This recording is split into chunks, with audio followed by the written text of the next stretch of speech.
humna qaba jettee nama miidhin nama humna sirra qabutu jira. Maangudditti tokko ture jedhan hiyyeettii dhawmaan qabdu ilaala namaa duraa siixxee hoxxee takka galti jedhan. Fajaa ahadul umaraa'i wabanaa qasran bijiwaari kuukil ajuuza. Mootichi tokko dhufee hoxxee isii tana biratti fooqii bareedaa tokko ijaarsise.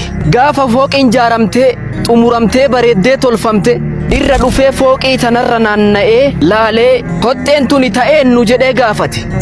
Maanguddittii dullattii tokkooti jedhaniin fooqii tana laalee argee bareeddee tolte garuu hoxxeen tun fooqii fokkiftee kaasaa jedhe. Hoxxee yoo dhufan dullattiin keessan jirtu funaana rizqii deemte rizqii funaannatuu deemte daa'oon jirtu jedhan. Hin diigani jalaa dullattiin tun deemaa dhufte yoo isiin dhuftu hoxxeen isiin galtu manni isiin galtu hin jiru hin gaafatte.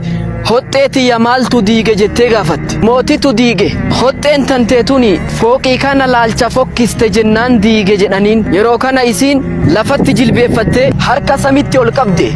Allahumma yaa rabbii naman ganne ana kunti gaa'ibatun fa ayna kunta anta yaa rabb.